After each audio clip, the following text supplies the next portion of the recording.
Buenas tardes, sean todos, espero que estén muy bien. El día de hoy vamos a continuar con las clases de práctica para el examen de admisión. El lunes les mandé un correo, ¿verdad? Donde les dije más o menos cómo se va a tornar el curso ahora. Esta semana y la que sigue es la última que vamos a ver, por decirlo así, materia con ejercicios. Y todo el mes de noviembre vamos a tener clases únicamente los jueves, revisando los quizzes que yo les voy a estar publicando o mandando más bien por correo electrónico. Ya está el primero tiene nada más 15 preguntas, son preguntas de un nivel alto, porque lo que yo pretendo es que ustedes practiquen con problemas difíciles para que hacia el momento de ir al examen no, no se les haga muy complicado resolver los que vayan a venir ahí. Entonces, el primero ya está disponible, se los mandé por correo, igualmente tal vez en estos días yo les mando un recordatorio, porque la idea es que el jueves vengamos únicamente a revisar para ver si hubo dudas. Sería el primer jueves de noviembre, ¿verdad? En noviembre solamente vamos a tener clases los jueves y esas clases van a ser para repasar y revisar los quizzes que vayamos haciendo semanalmente. Después del primer quiz únicamente van a tener quizzes de 15 o 20 preguntas donde van a tener tiempo. Entonces, ¿qué significa que van a tener tiempo? Que van a tener más o menos media hora para resolver las 15 preguntas, para que si vayan también acostumbrándose al tiempo que se les va a estar midiendo en el examen y no tengan ningún problema al momento de hacerlo igualmente. Entonces, hoy vamos a continuar con el quiz general 2, que es el que hemos estado haciendo estos últimos días, y vamos a empezar por la pregunta donde nos habíamos quedado el lunes, que es la pregunta número 6, que dice: un juguete para niños consiste en 5 cajitas cúbicas abiertas que caben una dentro de la otra. Sabiendo que el volumen de la cajita más pequeña es de 1 y que la diferencia de la longitud de la base de cada cajita con la siguiente es de 1/4 de centímetro, ¿cuál es el volumen de la cajita más grande? Entonces, imagínense la situación, imaginen las 5 cajitas que ustedes tienen y vean que el volumen de la más pequeña es 1 y la diferencia entre la base de cada cajita es de únicamente 1/4 de centímetro. Y a partir de ahí, traten de hallar cuál va a ser el volumen de la cajita más grande, es decir, la que está más afuera. Entonces, les voy a dar 3 minutos para que piensen y escriban cuál creen que es la respuesta correcta. Y ahorita revisamos.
muy bien, revisemos, ¿verdad?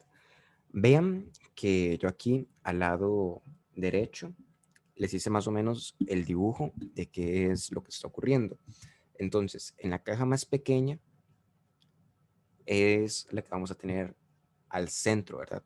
La que va a estar dentro del resto de cajas. Entonces, esta cajita pequeña está dentro de la segunda caja, que está dentro de la tercera, que está dentro de la cuarta, y esta cuarta, a su vez, está dentro de la quinta. La quinta caja, vean que es la más grande. Entonces, lo que nos preguntan es el volumen de la cajita más grande. Entonces, vamos a ver cómo lo podemos calcular. Vean que primero nos dicen que el volumen de la caja más pequeña es de 1 centímetro cúbico. Entonces, recordemos que el volumen es igual al lado de un cubo elevado a la 3. El lado de un cubo se le suele decir arista. Entonces, si nos dicen que el volumen de la cajita más pequeña es de 1, quiere decir que cada uno de sus lados mide 1. ¿Por qué? Porque como el volumen es igual al lado al cubo, ustedes sacan la raíz cúbica de 1 y les queda que la raíz cúbica de 1 es igual a 1. Entonces, por eso es que nosotros podemos concluir que el lado de la cajita más pequeña es igual a 1. Y vean que después nos dicen que la diferencia de la longitud de la base de cada cajita con la siguiente es de 1/4 de centímetro. Entonces, cada cajita que va hacia afuera tiene 1/4 de centímetro más que la que está adentro. Entonces, de ese modo, nosotros podemos decir, ok, la base 1 mide 1, porque vean que si es la base de un cubo, la base de un cubo va a medir igual que el resto de los lados, porque un cubo tiene todos sus lados iguales. Entonces, si la base 1 mide 1, la segunda va a medir 1/4 más que la anterior. Entonces va a medir 1 más 1/4. La tercera va a medir 1 más 1/4 más 1/4. 1/4 más 1/4 es igual a 1/2, ¿verdad? Porque 1/4 es 0.25 y 0.25 más 0.25 es 0.5 y 0.5 es 1/2. Entonces, la tercera base va a medir 1 más 1/2 y luego la cuarta base va a medir 1 más 1/2 más 1/4. 1/2 más 1/4 es 3/4 porque 0.5, que es 1/2, más 0.25 da 0.75. Y acuérdense que habíamos visto que 0.75 equivale a 3/4. Entonces, la cuarta base mide 1 más 3/4. Y la quinta base va a medir 1 más 3/4 más 1/4. 0.75 más 0.25 da 1. Entonces, la quinta base va a medir 1 más 1. Entonces, eso es lo que mide el lado de la cajita más grande. Y ahora, para calcular el volumen, es nada más agarrar el lado de esa última cajita y elevarlo al cubo. Y 2 al cubo es hacer 2 por 2 por 2. Entonces, 2 por 2 por 2 sería 2 por 2, 4 por 2, 8. Entonces, el volumen de la cajita más grande es 8. Y la respuesta correcta, entonces, es la opción E. Veámoslo todo otra vez desde el principio, ¿verdad? Nos dicen que el volumen de la cajita más pequeña es de 1 y que la diferencia de la longitud de la base de cada cajita con la siguiente es de 1/4. Entonces, ustedes dicen, ok, si el volumen de la cajita más pequeña es de 1, quiere decir que el lado de esa cajita más pequeña es de 1, porque el volumen es igual al lado al cubo. Entonces, si el volumen vale 1, cada lado va a valer la raíz cúbica de 1, y la raíz cúbica de 1 es 1. Entonces, la base 1 mide 1, base 2 va a ser igual a 1 más 1/4. La base 3 va a ser 1 más 1/4 más 1/4. 1/4 más 1/4 es 1/2, entonces decimos que es 1 más 1/2. La cuarta base va a ser 1 más un medio más un cuarto. Un medio más un cuarto da 3 cuartos. Y la quinta base va a ser 1 más 1. 1 más 1 es igual a 2. Y como estamos hablando de un cubo, el cubo tiene todos sus lados iguales. Entonces, para calcular el volumen del cubo, lo único que hace es elevar su lado al cubo. Y como el lado mide 2, lo que hacemos es elevar 2 al cubo. Y 2 al cubo es igual a 8. Entonces, por eso la opción E es la respuesta correcta.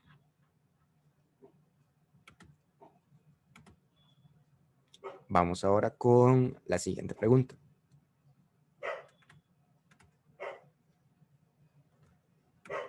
Dice, Jorge tiene 7 libros menos que María. Ana tiene el triple de libros que Jorge. Si María tiene 2n libros, el número de libros que tiene Ana es, y ahí tenemos todas las opciones. Entonces, traten de analizarlo bien, vean las relaciones que nos están dando y a partir de ahí traten de dar el número de libros que tiene Ana, pero en términos de n. Eso es todo lo que tienen que hacer. Entonces les voy a dar 3 minutos para que piensen y escriban cuál creen que es la respuesta correcta. Ya revisamos.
Muy bien, ¿verdad? Esta pregunta es sencilla, nada más que aquí lo trabajan con n porque lo quieren hacer un poco más confuso, pero a usted le podrían decir cualquier otro número en vez de n, le pueden decir, qué sé yo, 2 por 2, entonces dirían que María tiene 2 por 2, que es 4 libros, y empezar a hacer un problema así, o sea, sin meter letras, pero esto de meter letras es para que sea un poco más complicado.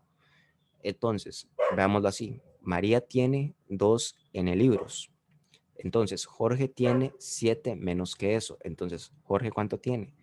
2n, la cantidad de libros que tiene María, menos 7. Y Ana lo que tiene es el triple de lo que tiene él, que sería agarrar 3 y multiplicarlo por la cantidad de libros que tiene Jorge. y Jorge tiene 2n menos 7. Entonces sería 3 por, entre paréntesis, 2n menos 7. Entonces la opción D es la respuesta correcta. Aquí hay algunas preguntas, algunas respuestas más bien que parecen un poco como para ver si usted se confunde. Por ejemplo, la opción C y la opción B. Vean que si usted agarra el 3 y lo multiplica por lo que está dentro, le quedaría 6n menos 3 por 7 da 21. Le quedaría 6n menos 21. Entonces vean que aquí ponen el 21 para ver si usted se confunde y aquí ponen el 6 para ver si se confunde. Pero nada más tiene que estar seguro, ver todo el procedimiento que acaba de hacer y darse cuenta de que la única que tiene sentido es la opción D. Entonces, no caer en los distractores que le pueden poner a usted en las respuestas.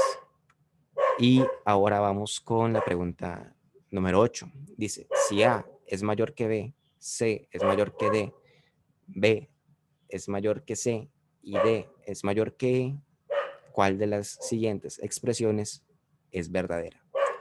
Y ahí tenemos todas las opciones. Entonces, les voy a dar 3 minutos para que piensen y escriban cuál creen que es la respuesta correcta.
Ok, vean que lo que nos está dando el problema, ya escrito con simbología, ¿verdad? Matemática, es que A es mayor que B, B es mayor que C, C es mayor que D y D es mayor que E. Aquí lo que usted hace nada más es agrupar todas las afirmaciones que le está dando la pregunta.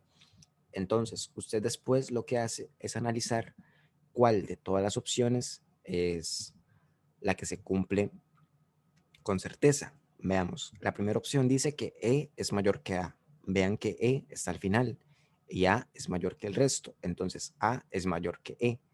La primera respuesta no es cierta. La segunda dice que D es mayor que B. Vean que D es menor que B. Entonces la opción B no es la respuesta correcta. La C dice que C es mayor que A. Ya vimos que A es mayor que el resto. Entonces la opción C se descarta. La D dice que A es mayor que E. Ya vimos que A es mayor que el resto. Entonces la opción D es verdadera. Y esta es la respuesta correcta. Y la E dice que D es mayor que A. Y habíamos dicho que A no puede ser menor que ninguna de las demás. Entonces, esta opción es incorrecta. Y también descartando, vimos que la D es la solución. ¿Verdad? Es una pregunta también sencilla. Y vamos ahora con la que sigue. Dice, una pelota se deja caer desde una altura de 27 metros. Cada vez que toca el suelo, rebota una tercera parte de la altura anterior. ¿Cuál es la distancia total recorrida por la pelota en el instante en que toca el suelo por tercera vez? Entonces, imagínense la situación, ¿verdad? Es una pelota que se deja caer desde una altura de 27 metros. Cada vez que toca el suelo, rebota y llega hasta una tercera parte de la altura anterior. Y la pregunta es, ¿cuál es la distancia total recorrida por la pelota en el instante en que toca el suelo por tercera vez? 4 minutos a partir de ahora para que analicen y escriban cuál creen que es la respuesta correcta. Ya revisamos.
Bien, revisemos. Tenemos primero la pelota y digamos que esta rayita indica la altura desde la que se suelta. Vean que es una altura de 27 metros y nos dicen que cada vez que toca el suelo va a rebotar una tercera parte de lo que rebotó en la altura anterior. Entonces, aquí está cayendo 27 metros. Cuando ella rebote, otra vez va a ser nada más una tercera parte de esto. ¿Y cuánto es una tercera parte de 27? Es agarrar 27 y dividirlo entre 3. 27 dividido entre 3 me da 9. Entonces, una vez que ella haya rebotado, va a llegar hasta una altura que va a ser igual a 9 metros. Y después, cuando vuelva a caer, va a subir hasta una altura que va a ser un tercio de la altura anterior. Como la altura anterior va a ser 9 en ese caso, va a subir hasta una altura que es un tercio de 9. Y un tercio de 9 es igual a 3. Entonces va a llegar hasta una altura de 3 metros. Y después va a caer y esa vez que caiga va a ser la tercera vez que toca el suelo. Entonces ahí tenemos que calcular cuál es la distancia que ha recorrido. Veamos ahora. ¿Verdad? Estos son los 27 metros. Aquí está la bola. Ella cae y sube 9 metros. Pero vean que esos 9 metros también los va a tener que bajar. Entonces, cayó 27, después subió 9 metros y bajó otros 9 metros. Entonces, después de haber caído esos 9 metros, rebota y sube 3 metros. Pero vean que esos 3 metros también los tiene que bajar. Y ahora lo que tenemos que hacer es la suma de todas las distancias que recorrió. Al principio recorrió 27 metros porque cayó 27 metros. Después subió 9 metros y bajó otros 9 metros. Luego subió 3 metros y bajó otros 3 metros. Y ahí fue cuando rebotó por tercera vez. Entonces hacemos la suma y la suma sería 3 más 3 me da 6, 9 más 9 es 18. Entonces hacen la suma más 27 y al final eso les tendría que dar 51 metros. Entonces, la opción B es la respuesta correcta. Aquí el truco que tiene en la pregunta es que usted piense que la distancia es nada más lo que cae. Entonces usted dice, bueno, aquí cayó 27 metros, después aquí cayó 9 metros y aquí cayó 3 metros. Entonces haga ahí el cálculo. Entonces sería 27 más 9, que serían 36 más 3, daría 39. Entonces, pum, marcan la opción C, porque vean que la opción C dice 39. 39 es una manera incorrecta de hacer la pregunta. Entonces tengan mucho cuidado con eso. Entonces creo que ya con eso estaríamos listos con esta pregunta. Hasta aquí está el PDF que yo les había mandado de las diapositivas. Entonces seguramente de aquí al fin de semana se los voy a actualizar con el resto de diapositivas que veamos hoy. Entonces toda esta parte ustedes ya lo tienen en el correo electrónico por si la quisieran consultar, ¿verdad? Y vamos ahora con la siguiente pregunta. Dice, los dígitos de un número son 2, 5 y B. De manera que el número se puede escribir como 2b5. Si este número es divisible por 3, entonces un posible valor para b es, y tenemos ahí las 5 opciones. Entonces recuerden cuáles son los números divisibles entre 3, que son aquellos cuyas cifras al sumarlas dan como resultado un múltiplo de 3. Entonces traten de buscar para qué número que pueda ser B, estos tres se convierten en un número divisible entre 3. Y cuando tengan todas las posibilidades, las suman y entonces esos van a ser, bueno, no los tienen que sumar, nada más tienen que ver cuál de todos estos es un posible valor que haga que la suma de estos tres sea un número divisible entre 3. Es muy, muy sencillo. Entonces, tranquilos, les voy a dar 3 minutos para que piensen y escriban cuál creen que es la respuesta correcta.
Muy bien, entonces lo que hay que hacer es empezar a sustituir la B por cualquiera de estos números y ver con cuál opción al sumarla con 2 y 5 da como resultado un número que sea divisible entre 3. Por ejemplo, si en vez de B ponemos 3, la suma de las cifras sería 2 más 3, que es 5, más 5. Eso me daría 10. Vean que 10 no es un número divisible entre 3. Entonces, eso hace que si yo pongo aquí un 3, este número de 3 dígitos no va a ser divisible entre 3. Entonces, la opción A queda descartada. Veamos qué pasa si yo pongo un 4. 2 más 4, eso me da 6, más 5 me da 11. 11 no se puede dividir entre 3. Entonces, 4 tampoco es una opción. Luego sería 6. Entonces, 2 más 6 da 8. Y 8 más 5 me estaría dando 13. 13 tampoco es divisible entre 3. Entonces, esta opción no es correcta. La D es 7. Si ustedes sustituyen aquí 7, sería 2 más 7 da 9, 9 más 5 da 14. 14 tampoco es divisible entre 3. Y si ustedes colocan un 8, sería 2 más 8, que eso da 10. Y 10 más 5 da 15. Vean que 15 es un número divisible entre 3. Entonces, como 15 es divisible entre 3, esta opción, la opción E, hace que el número de 3 cifras, 285, sea divisible entre 3. Entonces, la opción E es la respuesta correcta. Entonces, resumiendo, lo que tenemos que hacer es ver por cuál número se puede sustituir B, de modo que la suma de 2 más 5 más B me dé como resultado un número que sea divisible entre 3. Entonces lo que hacemos es probar cada respuesta y decimos, por ejemplo, en la opción A, 2 más 5 más 3 es igual a 10, que no es divisible. La opción B, 2 más 5 más 4 es igual a 11, no es divisible. Y nos vamos a que la opción E dice 2 más 5 más 8, y 2 más 5 más 8 es igual a 15, que es divisible entre 3. Entonces la opción E es la única que cumple hacer que la suma de esos tres números dé como resultado un número divisible entre 3. Entonces la respuesta correcta es la opción E. Y vamos ahora con la pregunta número 11. Dice, un basquetbolista efectúa 50 tiros a la canasta, de los cuales encesta el 60%. Si le quedan 70 tiros, ¿cuántos de estos debe encestar para que su número total de aciertos represente el 80% de los tiros? Entonces les voy a dar 4 minutos para que piensen y escriban cuál creen que es la respuesta correcta. Ya revisamos.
Muy bien, revisemos.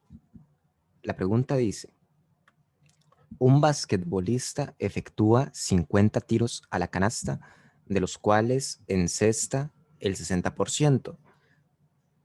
Le quedan 60 tiros, le quedan 70 tiros. La pregunta es, ¿cuántos de estos deben estar para que su número total de aciertos represente el 80% de los tiros que él está realizando? Entonces, hay varias formas de cómo resolver esto. Yo les voy a decir la que yo pienso que es la más sencilla. Ok, vean que él ha realizado 50 tiros y le quedan todavía 70 tiros. Entonces, en total, ¿cuántos tiros va a ser? Va a ser 120 tiros. Entonces, la pregunta es, ¿cuántos de estos tiene que encestar para que el número total de aciertos represente el 80% de los tiros? Entonces, pensemos cuántos son los que tiene que acertar en total. ¿Cuánto es el 80% de 120? Entonces, pensamos, el 10% de 120 es igual a 12. Entonces, el 80% va a ser igual a multiplicar eso por 8. Entonces, 12 por 8 es igual a 96, ¿verdad? Entonces, en total de esos 120, tiene que meter 96 tiros.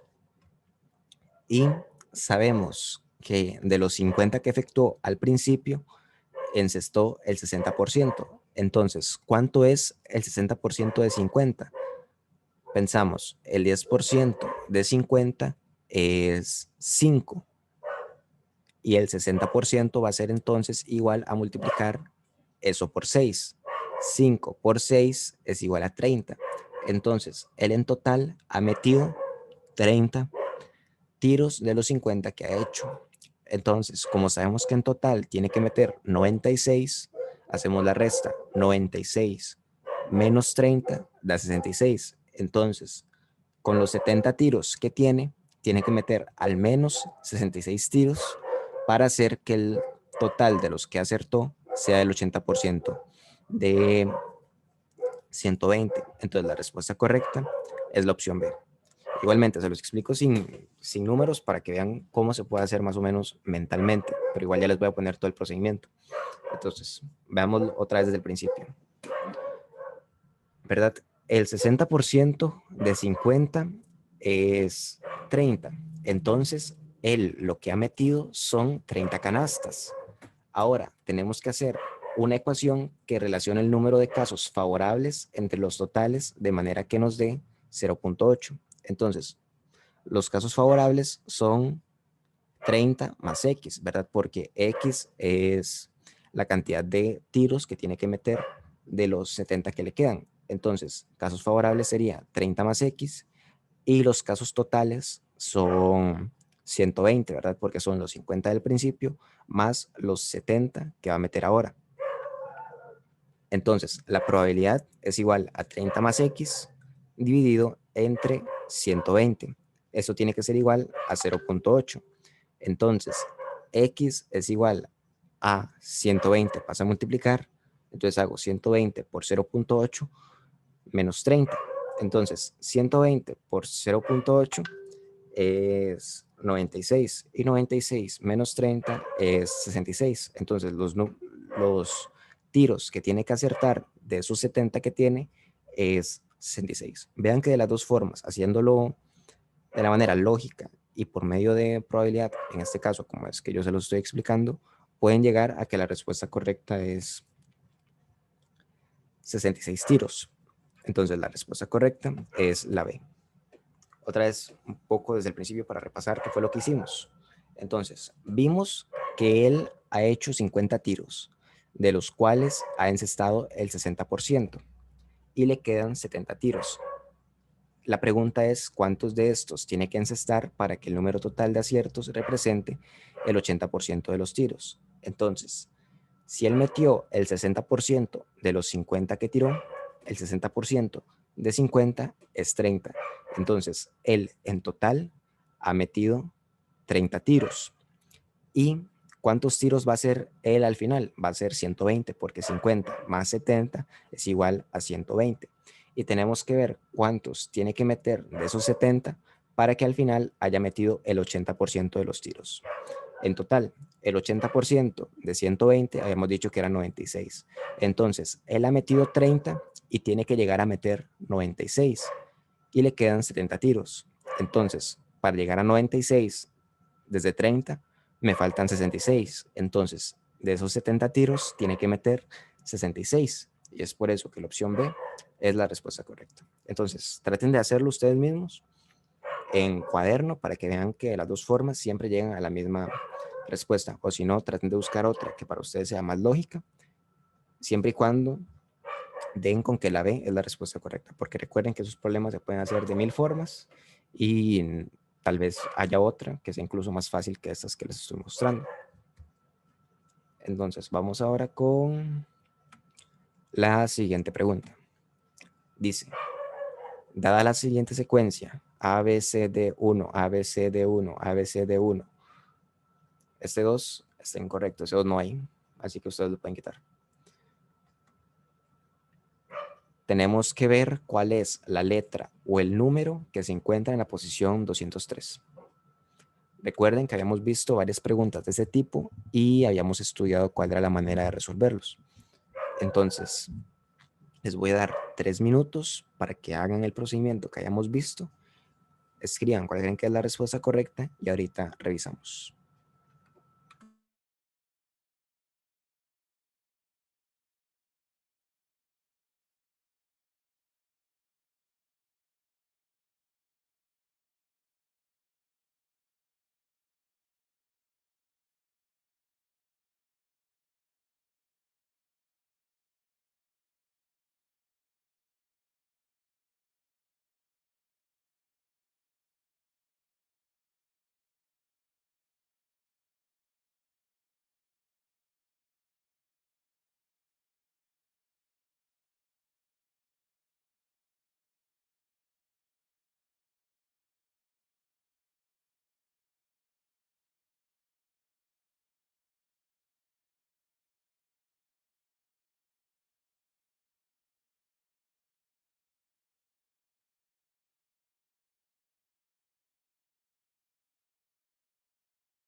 Muy bien. Vean que la secuencia en síntesis únicamente está conformada por los elementos A, B, C, D, 1 y después empieza a repetirse A, B, C, D, 1, A, B, C, D, 1 y así hasta el final.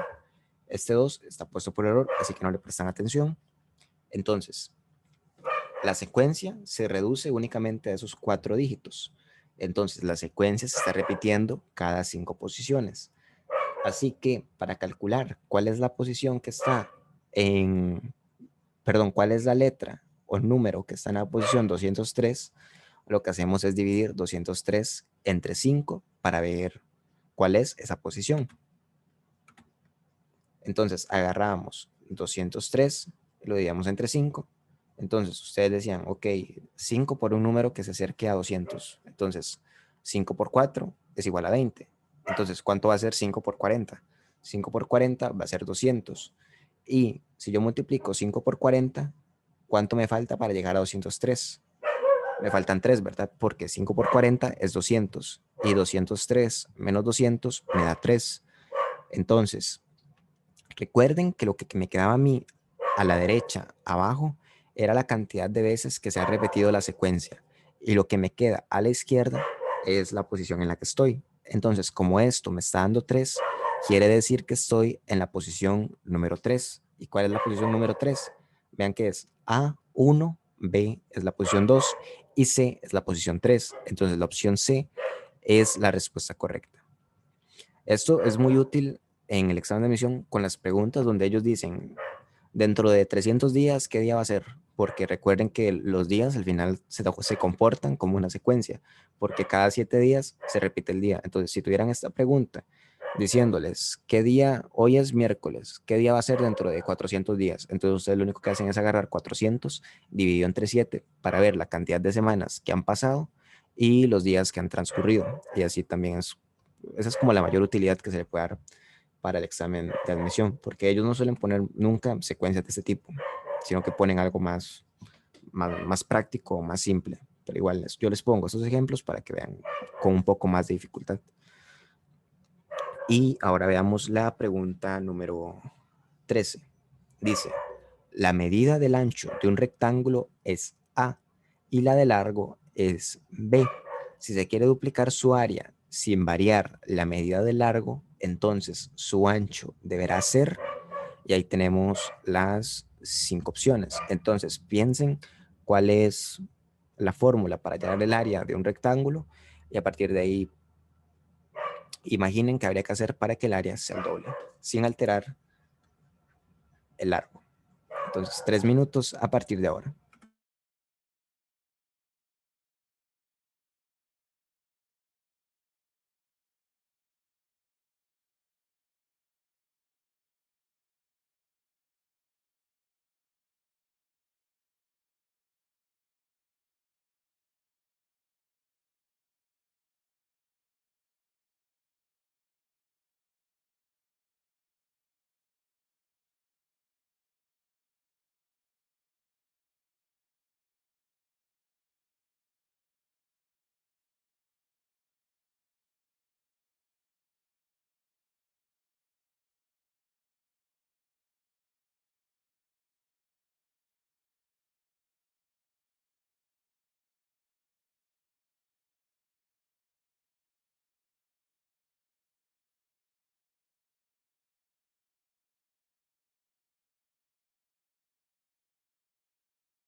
Muy bien.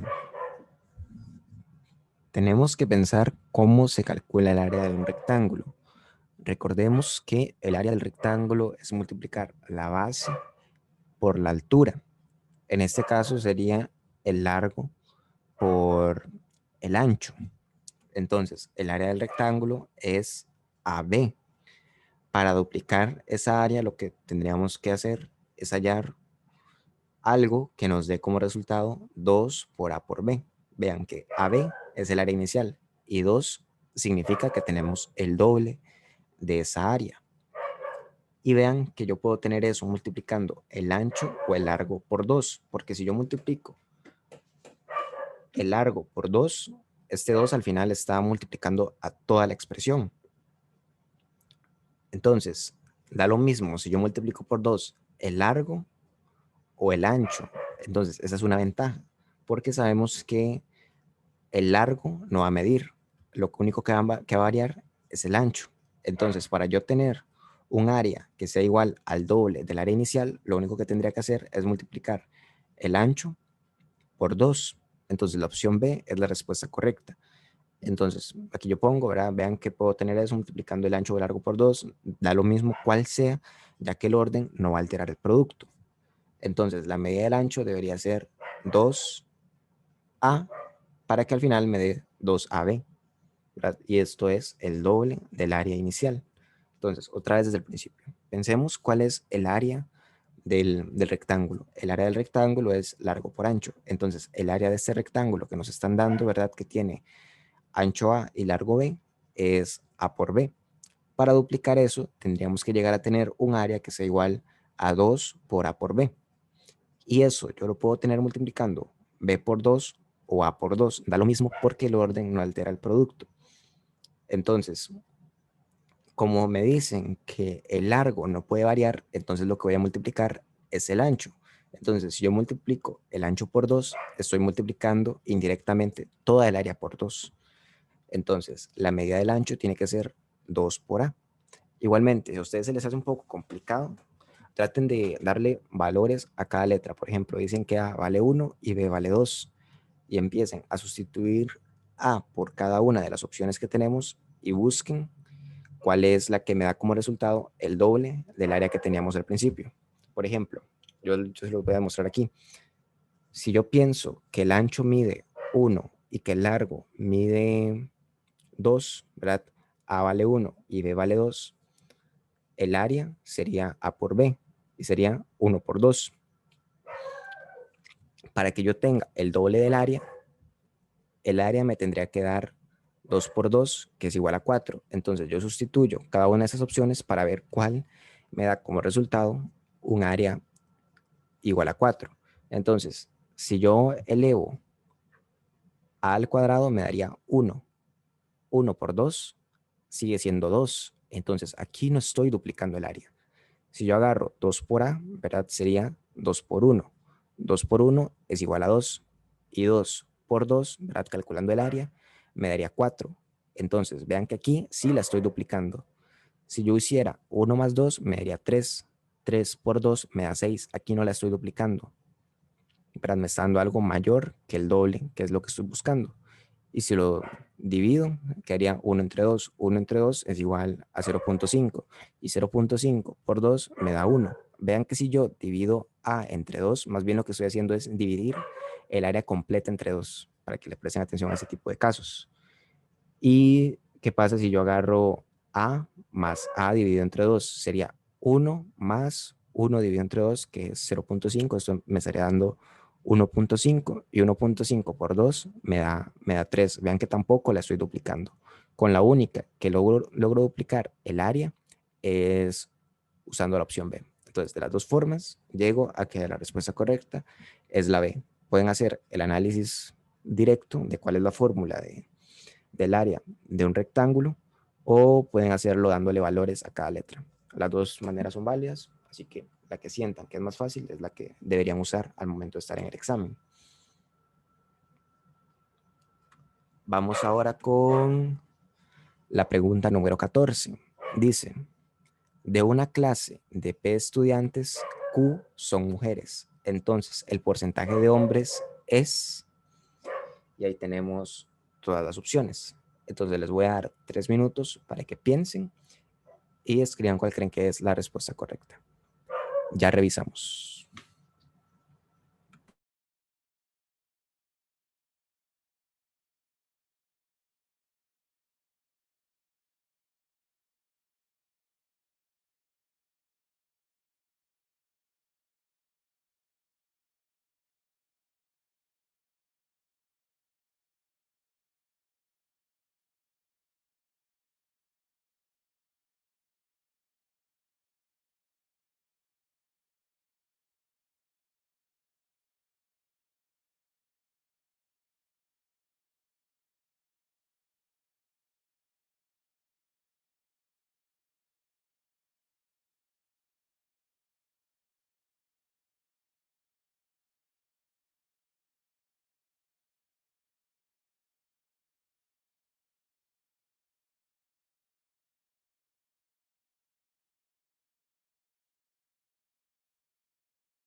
Muy bien.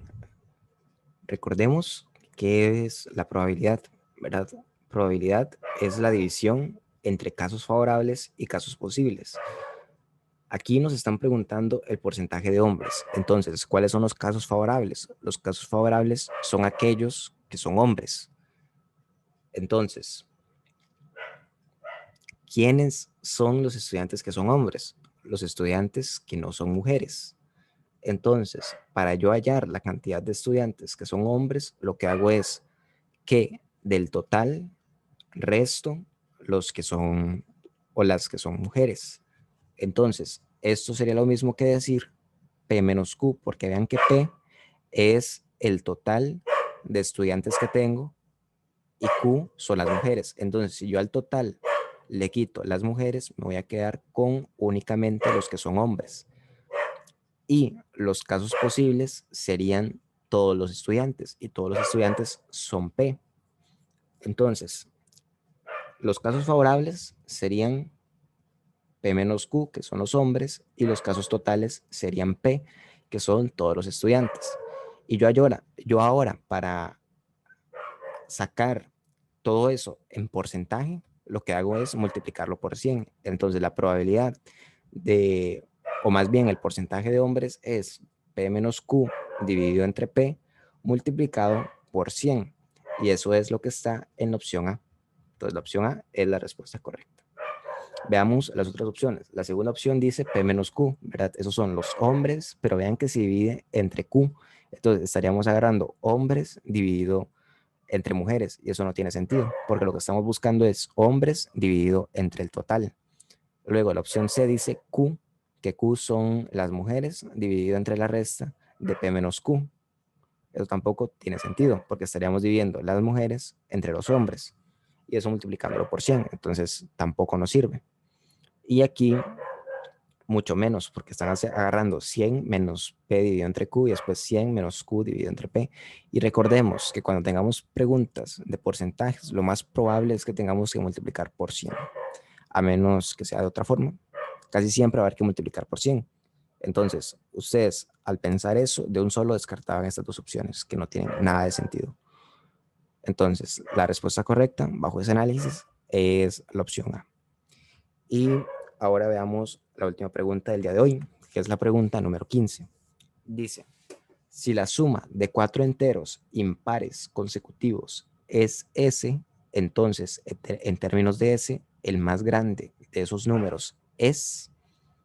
El consejo que les voy a dar es que traten de hacerlo sustituyendo. Entonces piensen en cuatro números enteros impares consecutivos, por ejemplo, 1, 3, 5 y 7. Traten de hacer ahí la suma, digan que eso es S y traten de hallar el más grande de esos números reemplazando S en cada una de las respuestas, siendo yo que esa es la manera más fácil y rápida para hacerlo. Entonces, traten de hacerlo de esa forma. Si ven que hay otra más fácil, háganlo de esa otra que sea más fácil y escriban cuál creen que es la respuesta correcta. 4 minutos a partir de ahora.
Ok, veamos.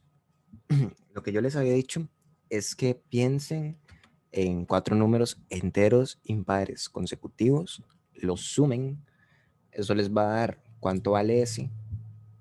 Recuerden cuál fue el número impar más grande que sumaron, ¿verdad? Que ese va a ser el más grande. Y luego ponen ese, perdón, sustituyen ese en las respuestas a partir del resultado que acaban de calcular. Empiezan a hacer todas las operaciones y ven cuál de todas esas da como resultado el número más grande que habían sumado. Entonces, por ejemplo, yo voy a agarrar los 4 primeros números impares consecutivos. Entonces, como esos son 1, 3, 5 y 7, los voy a sumar, porque vean que eso es lo que me está diciendo, que los tengo que sumar, y ese resultado va a ser ese. Entonces, la suma de ellos da 16. Vean que 1 más 3, 4, más 5, 9, más 7, 16. Entonces, 16 es igual a S. Y ahora lo que hago es sustituir S como 16 en las respuestas para ver cuál me da 7, porque 7 es el número impar más grande que agarré. Y veamos, por ejemplo, 16 menos 12 me da 4. 4 dividido entre 4 me da 1. Vean que este no es el número más grande que sumé. En la segunda sería 12 menos 6, perdón, 16 menos 6. Eso da 10. 10 dividido entre 4 da 2.5. Y 2.5 no es el número más grande que yo agarré. La C dice 16 más 6. 16 más 6 da 22. 22 dividido entre 4 no da 7, ¿verdad? Da otro número. Entonces, esa tampoco me sirve. La D dice 16 más 12 dividido entre 4. 16 más 12 da 28 y 28 dividido entre 4 da 7. Entonces la opción D es la respuesta correcta. Y la E dice 16 más 16 dividido entre 4. 16 más 16 me da 32.